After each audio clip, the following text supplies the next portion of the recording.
You won't have eyes tonight. You won't have ears or a tongue. You will wander the underworld blind, deaf, and dumb, and all the dead will know. This is Hector, the fool who thought he killed Achilles. When an ignorant young prince of Troy falls in love with the wife of the king of Sparta and brings her back to his homeland, he unknowingly sets in motion events that will be remembered for centuries. Legendary warriors like Achilles and Odysseus sail to war against the Trojan kingdom, and one of history's greatest legends begins. Welcome back to Recap TV. Today, we're diving into the epic historical action movie from 2004 called Troy. The story begins in ancient Greece, where two armies march toward one another on the plains of Thessaly. Leading one of them is King Agamemnon of Mycenae, the most powerful ruler in Greece. After years of conquering neighboring kingdoms and bringing them under his rule, he now commands an alliance of kings and armies across the region. By now, only a few territories remain outside his control. One of them is Thessaly, whose ruler, King Triopas, now stands before him. Remove your army from my land. I like your land. You can't have the whole world, Agamemnon. Hoping to avoid a full-scale battle, Agamemnon proposes that each side choose its strongest warrior and let the outcome of a single duel decide the conflict. Boagrius! Triopas agrees and calls forward his champion, a giant warrior named Boagrius. Achilles! Agamemnon calls for Achilles, a legendary warrior whose name already rivals that of kings. But there is one problem. Achilles is nowhere to be found. Soon, Achilles is found back at the Greek camp, asleep inside his tent and surrounded by women. King Agamemnon sent me. He I'll needs speak to your king in the morning. But my lord, it is morning. They're waiting for you. We quickly learn that he has little interest in serving kings. He fights for his own glory rather than Agamemnon's ambitions. Even so, Achilles eventually arrives at the battlefield, ready to face the hulking warrior and bring the conflict to an end without further bloodshed. Imagine a king who fights his own battles. When the duel begins, the giant warrior starts hurling spears at Achilles, but he blocks and dodges them with ease. He quickly closes the distance, leaps high into the air, and ends the fight with a single strike. Is there no one else? Is there no one else? With their champion defeated, King Triopas has no choice but to surrender Thessaly to Agamemnon. We then move to Sparta, where the Trojan princes Paris and Hector are attending a feast hosted by King Menelaus, Agamemnon's younger brother and the ruler of Sparta. The gathering is meant to strengthen the peace between Sparta and Troy after years of conflict. Let us drink to peace. To peace between Troy and Sparta. However, Helen, the beautiful wife of King Menelaus, and Paris, the younger prince of Troy, can't seem to take their eyes off each other. As the celebration continues, Paris quietly slips away and makes his way to her chambers. You shouldn't be here. That's what you said last night. It's clear that the two have fallen in love, and despite knowing that a relationship like this is condemned by both society and the gods, Paris asks Helen to leave Sparta and come with him to Troy. When the Trojan ships depart the following morning, Paris approaches his brother Hector and tells him there is something he needs to see. He then reveals Helen, hidden aboard the ship, and explains that she is coming with him to Troy. I love her. What about your father's love? You spat on him when you brought her on this ship. Hector is furious. He immediately understands the consequences. Taking the wife of King Menelaus could destroy the peace between Troy and Sparta, something their father and countless others have worked toward for years. Unfortunately, by this point they are already far from Sparta, and turning back is no longer an option. At the same time, Menelaus learns what has happened. Furious, he travels to meet his older brother, Agamemnon, and demands revenge. Will you go to war with me, brother?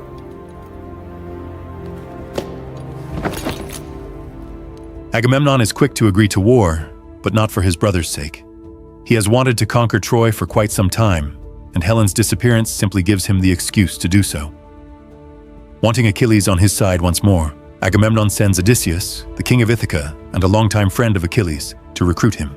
He finds Achilles training with his cousin Patroclus, an ambitious young man who dreams of proving himself in battle. Achilles, however, has no interest in going to war over another king's wife, but Odysseus' words make him think twice. This war will never be forgotten. nor will the heroes who fight in it. Before making his decision, Achilles visits his mother, Thetis. She tells him that he faces two possible futures. If he stays home, he will live a long life, start a family, and eventually be forgotten. If he sails to Troy, his name will live on forever, but he will never return home. Soon afterward, Achilles makes his choice and agrees to join the war. Meanwhile, Hector and Paris finally arrive back in Troy.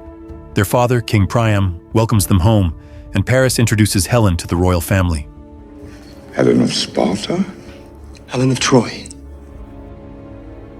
Hector is reunited with his wife Andromache and their infant son, while their cousin Briseis welcomes the Trojan princes home. Despite the warm reception, there is little time to celebrate. Everyone understands the danger that Helen's arrival brings. Taking the wife of the king of Sparta is an insult that will almost certainly lead to war. Hector wants to send Helen back, but his father dismisses the idea, saying these events are part of the gods' will, and war would have come sooner or later regardless.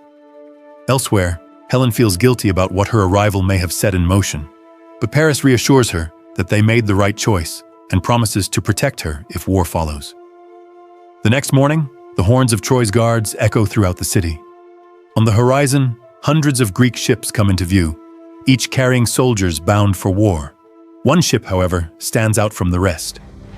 Black sail. It's Achilles. What's the fool doing? He's going to take the beach of Troy with 50 men? And that's exactly what Achilles and his elite warriors, known as the Myrmidons, plan to do. After ordering his cousin Patroclus to stay behind and guard the ship, Achilles turns to his men and addresses them. Myrmidons, I'd rather fight beside you than any army of thousands. Do you know what's there? Waiting, beyond that beach. Immortality! Take it! It's yours! And then, without waiting for the rest of the army to arrive, Achilles and his men launch their attack.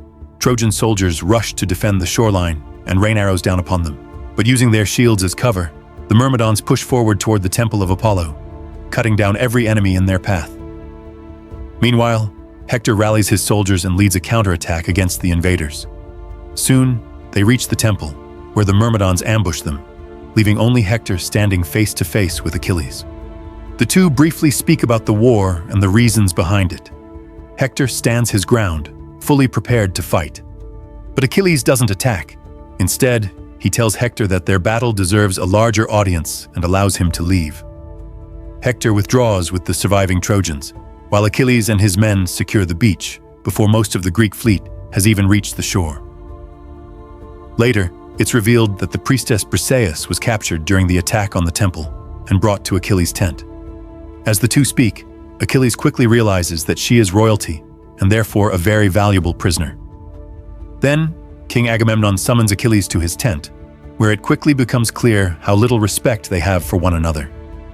Agamemnon insists that today's victory belongs to him, not Achilles, and claims that when history remembers this day, it will be his name people remember rather than Achilles. To remind Achilles who is in charge, he brings out Briseis and declares that she now belongs to him, infuriating Achilles. Before my time is done, I will look down on your corpse and smile.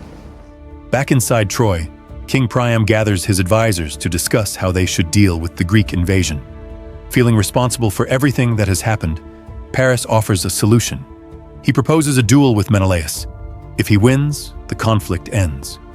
If he loses, he alone will pay the price. Later that night, Hector encounters Helen as she attempts to leave the city. She believes that many people are dying because of her actions and plans to surrender herself to Agamemnon in the hope of ending the war. Hector refuses, telling her that the situation is already beyond her control and that her leaving would change nothing. Instead, he says that she needs to be there to support Paris if the duel between him and Menelaus takes place the following day. The next morning, the fields outside Troy fill with an ocean of soldiers. The defenders of Troy stand before the city walls as the Greek army, led by Agamemnon and Menelaus, marches toward them. Seeing the full might of the Greek army shocks everyone in Troy. Achilles, however, still insulted by the king, refuses to fight in his army. He decides to remain in the Greek camp with his cousin and soldiers, and despite questioning his decision, Patroclus and the Myrmidons obey his order to stay behind. Soon, Hector and Paris ride out to meet the Greek leaders. Agamemnon demands that Helen be returned to his brother and that Troy submit to his rule. Hector refuses. Paris then steps forward and proposes a duel to the death between himself and Menelaus, hoping to spare thousands of lives. Menelaus is eager to accept, and his confidence in defeating Paris eventually convinces Agamemnon to agree as well. Before long, Paris and Menelaus take their positions, and the duel begins.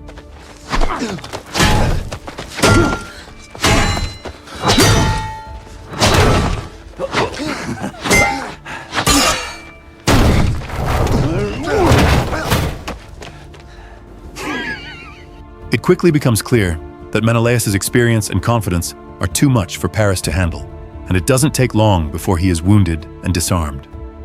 Now kneeling before his opponent, Paris appears ready to accept a warrior's death, but just as Menelaus is about to strike the final blow, Paris panics and flees, crawling to Hector's feet for protection.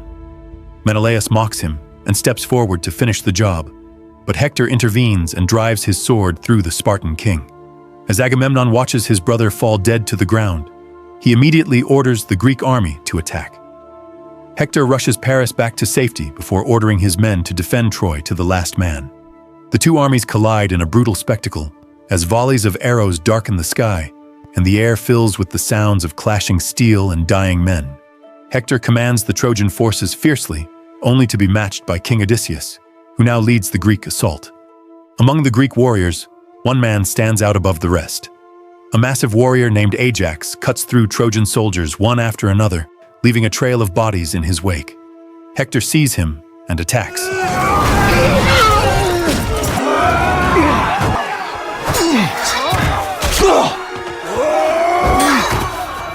The fight proves to be a difficult challenge for the Trojan prince, but after a fierce struggle and several close calls, Hector finally manages to take down the giant warrior. Eventually, Agamemnon has no choice but to retreat. The Trojans hold their ground, and the Greeks are forced back toward their camp on the shoreline. For Troy, it is a major victory. For Agamemnon, it is a humiliating defeat. With Menelaus gone, many soldiers begin questioning why they are still fighting. The original purpose of the war has died with him, and morale throughout the camp continues to fall. Odysseus suggests that Agamemnon make peace with Achilles by returning Briseis to him. The king reluctantly agrees, only to reveal that he has already given Briseis to some of his soldiers. Meanwhile, Briseis suffers at the hands of Agamemnon's soldiers, but is suddenly rescued by Achilles. He takes Briseis back to his tent, where the hostility between them slowly begins to fade. Although Briseis still resents him for what happened at the temple, she also begins to see a different side of the warrior. Later that night, she secretly approaches Achilles while he sleeps and holds a knife to his throat. For a moment, she considers killing him. Instead, she lowers the weapon. The following day, Odysseus visits Achilles and once again asks him to return to the war. Despite everything happening around him, Achilles refuses. He has no intention of fighting for Agamemnon again and plans to sail home. Patroclus is clearly disappointed by the decision. Unlike Achilles, he still wants to prove himself in battle. Back inside Troy, another debate takes place in Priam's court. Hector warns that the Greeks remain dangerous and argues that they should stay behind their walls. However, several advisors believe the recent victory has given them an opportunity to destroy the Greek army before it can recover. Prepare the army, we attack at daybreak. Before sunrise, a volley of flaming arrows lands in front of the Greek camp. Before anyone can understand what is happening, massive hay boulders are sent rolling down the hill, quickly catching fire and spreading chaos throughout the camp. Following this, Hector marches a large Trojan force toward the beach. The Greeks scramble to defend themselves, completely caught off guard. For a moment, the situation looks grim for the Greeks. But then, Achilles appears, followed by the Myrmidons. The sight of their legendary warrior charging into battle inspires the Greeks to fight back with everything they have. Chaos erupts as the two armies clash along the shores of Troy. The battle is brutal. Hundreds of warriors fall on both sides, but in the middle of the battlefield, a duel begins to draw everyone's attention. Achilles and Hector come face to face, and everyone freezes to watch.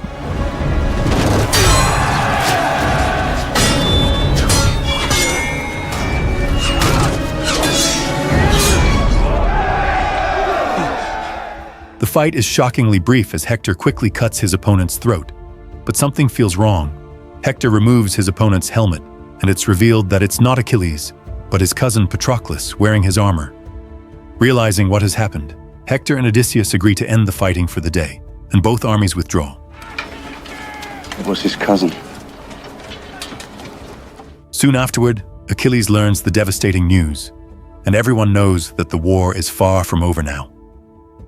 Meanwhile, back in Troy, Hector prepares for what he knows is coming. He shows his wife Andromache a hidden escape route beneath the city and tells her that if Troy falls, she must take their son and flee. Having killed Patroclus, Hector knows that Achilles' wrath will soon be directed at him. And before long, a lone chariot approaches the gates of Troy. It's Achilles, coming to avenge his cousin by challenging Hector.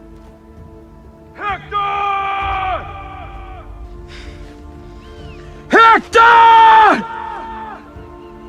Hearing the challenge, Hector prepares to face it with honor.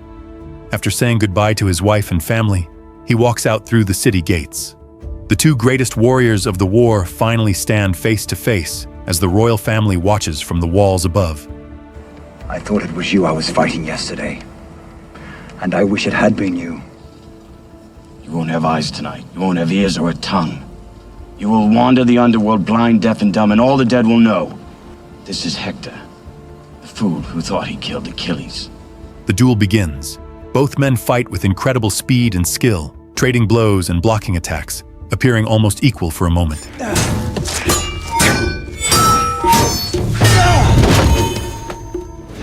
However, while Hector manages to wound Achilles, he is ultimately no match for him, as Achilles lands a devastating strike that brings the Trojan prince to his knees.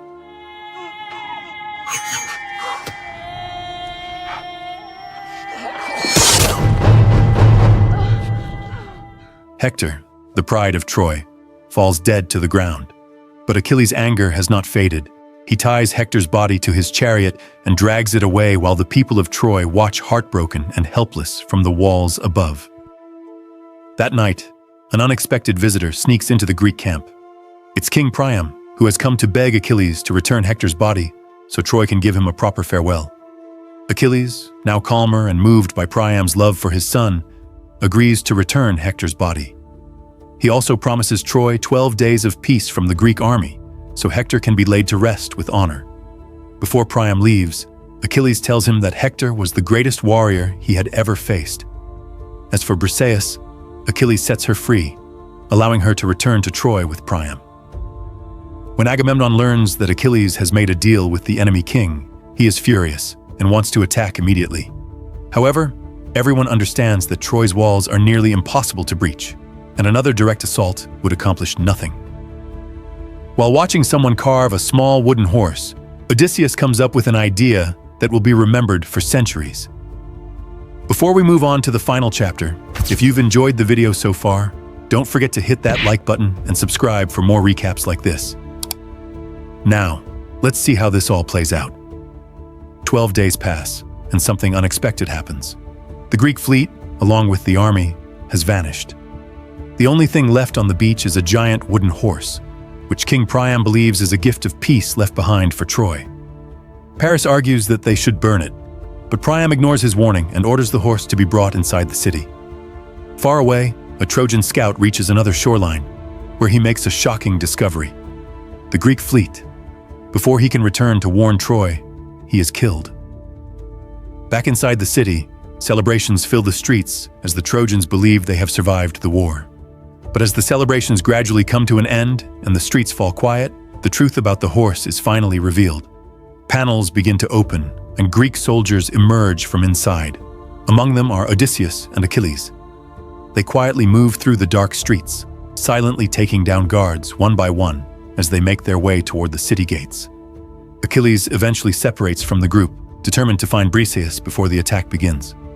Outside Troy, hidden beneath the cover of darkness, the full Greek army rushes towards the city. Before long, Odysseus and his men open the gates, allowing the entire Greek force to flood into the city before the Trojans can even sound the alarm. Panic spreads through Troy as Greek soldiers rush forward, setting buildings ablaze and cutting down everyone who stands in their way. Inside the palace, King Priam steps outside and sees his city burn. Troy burn! Burn it! Burn it all! Burn Troy! Meanwhile, Andromache leads survivors toward the secret passage Hector showed her, joined by Helen and Paris. However, when they reach the exit, Paris tells Helen that he has to stay and fight. After saying goodbye, he heads back into the city. Odysseus and his men push deeper into the city, cutting down the Trojan defenders and destroying everything valuable in their path. King Priam appears amidst the chaos, shouting that the Greeks have no honor, and is suddenly struck in the back by Agamemnon, killing him. Close by, Achilles fights through the chaos, searching only for Briseis. He eventually finds her, but Agamemnon reaches her first. Declaring that he will take her back to Greece as his slave, the Greek king lets his guard down. Briseis seizes the opportunity, pulls out a hidden knife, and drives it into his neck. Just like that, the Greek army loses its king. Achilles arrives just in time to kill Agamemnon's guards and finally reunites with Briseis. Then Paris appears. Seeing Achilles, he doesn't hesitate as he raises his bow and fires. The arrow strikes Achilles in the heel. Briseis shouts Paris to stop, while Achilles begins to advance towards him.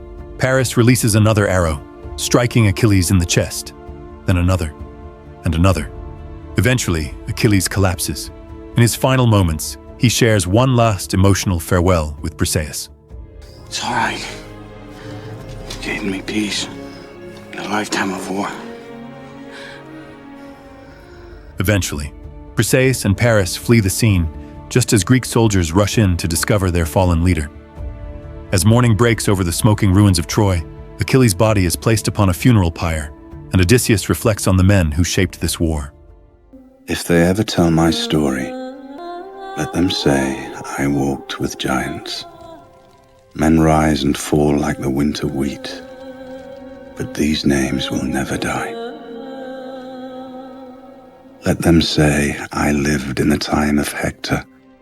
Let them say I lived in the time of Achilles. Thanks for watching.